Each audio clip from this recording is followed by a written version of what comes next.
Shalom Aleichem, my dear brothers and sisters. I was asked to make a video about Genesis chapter 21 verse 14 and on, and to comment on the apparent contradiction, because if you read these verses it seems that Ishmael was a young child. However, if you do the calculations of when Ishmael was born and when this incident took place, then it seems that he was a teenager. So the question is, where does this apparent contradiction come from?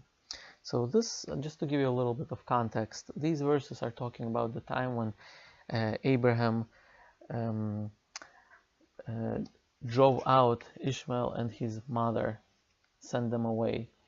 And the reason for that was because Sarah told Abraham, I want you to send away this boy and her mother. And at first, obviously, Abraham was reluctant to do it, being a good parent, a good husband.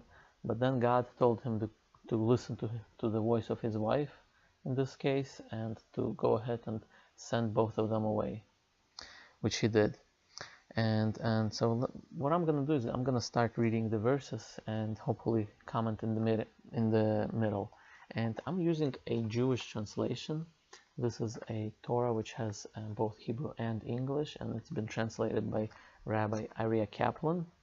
He was one of the most respected rabbis in the 20th century in the United States. And here's how the verses go. Abraham got up early in the morning. He took bread and a skin of water and gave it to Hagar, placing it on her shoulder. He sent her away with the boy. So here, the way it's translated is that he sent away Hagar together with the boy, meaning he did not put the boy onto the shoulders of Hagar, as some non-Jewish Torahs translate this verse. Here it clearly says that he put the water and the bread on her shoulder and then sent her away with the boy. So the boy is not to be confused with something that was placed on her shoulder. Now, proof for this, I can think it could be obvious, because I can imagine somebody carrying water and bread on her shoulder. There's some kind of a sack or something placed on her shoulder and carry. However, when it comes to a baby, I can't imagine a mother carrying a baby on the shoulder. A mother would carry a baby in her hands, maybe, perhaps. Or, if, let's say, there's some kind of a backpack where she would carry the baby. I can imagine both shoulders are being used, not one shoulder. Carrying the baby maybe on the shoulders. But here it clearly says on the shoulder, singular. And so I think even without, even by using their translation, I think it could be obvious that there's no way a baby would be carried on the shoulders of the mother. But anyways, let me keep going. So he sent her away with the boy. Then she left and roamed aimlessly in the Beersheba desert. When the water in the skin was used up, she set the boy under one of the bushes. So here it's translated as if she set the boy under one of the bushes. However, in their translations, the non-Jewish translation, usually it's translated as if she put the boy down under the bushes. And I think that's where the difference comes in. There's a difference between she set the boy under the bushes or she put the boy down under the bushes. Now, even this translation, she set the boy under the bushes, the Rabbi Moshe ben Nachman, that lived around 800 years ago, he says that this word, the Hebrew word, which is vatashlech, it has the same root as the word in Deuteronomy. And if you go to Deuteronomy chapter 29, verse 27, and here's what it says. It's talking, just to give you a little bit of context, it's talking about when the Jews eventually will sin. It's a prophecy that the Torah gives, that the Jews will sin and God will be angry at them and he will exile them from their land, and their land will become desert, desolate.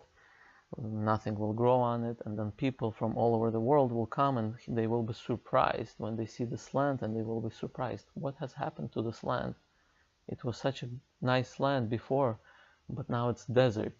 And in an amazement they will exclaim that it was, God has punished them because of what they did, and he exiled them. So this is the context of the verses. And here's what it says.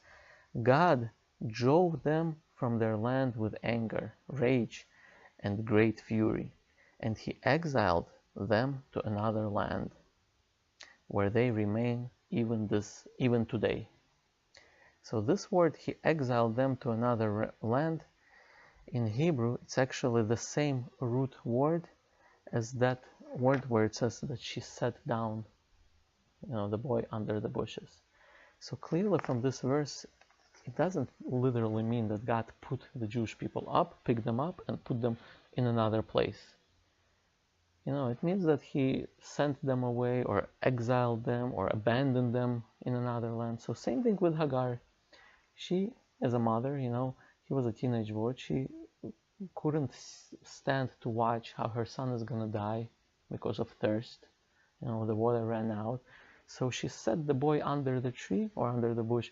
It means that she, either told him to go sit there, or maybe even helped him sit, because actually the Midrash actually says something interesting.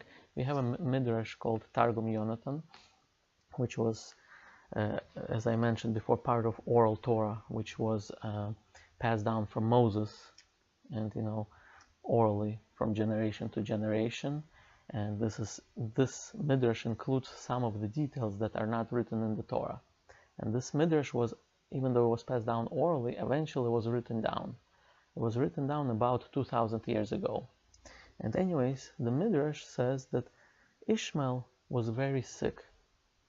He was very sick, and so I can imagine how his mother, Ishmael's mother, helped him, sit under the tree or under the bush, because he was weak.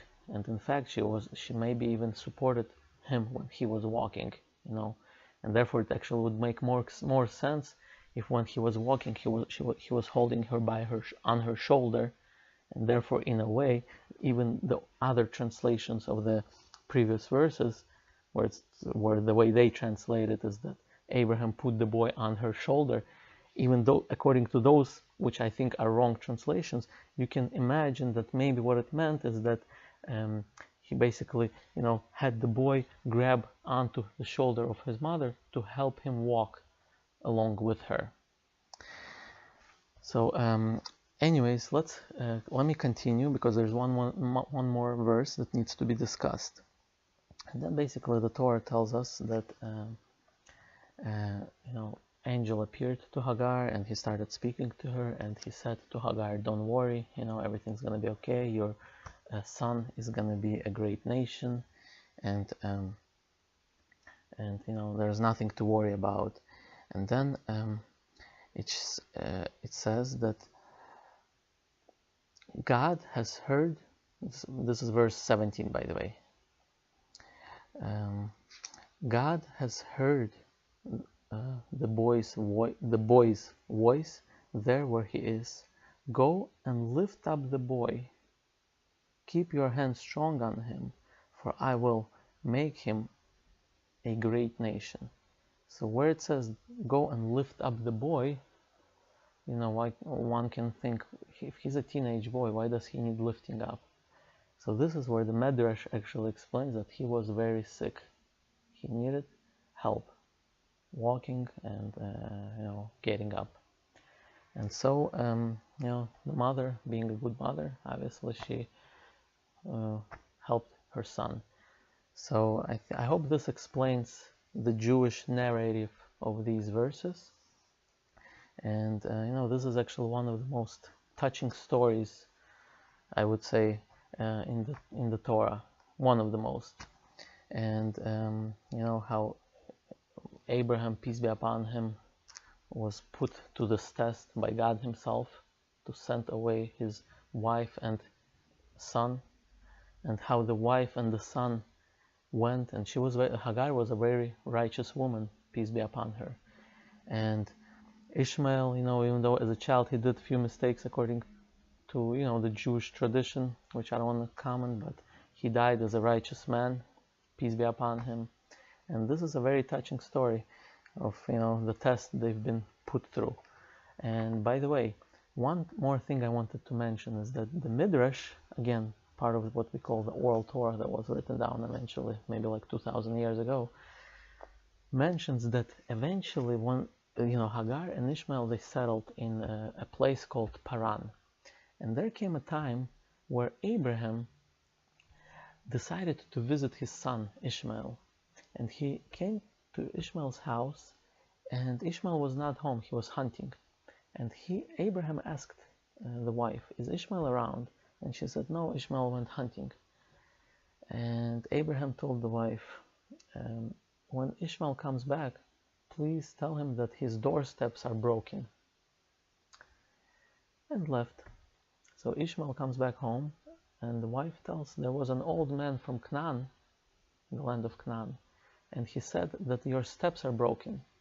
And Ishmael right away understood that this was a hint from his father Abraham. He understood that this was Abraham that came, and the broken doorsteps mean the wife is a bad wife.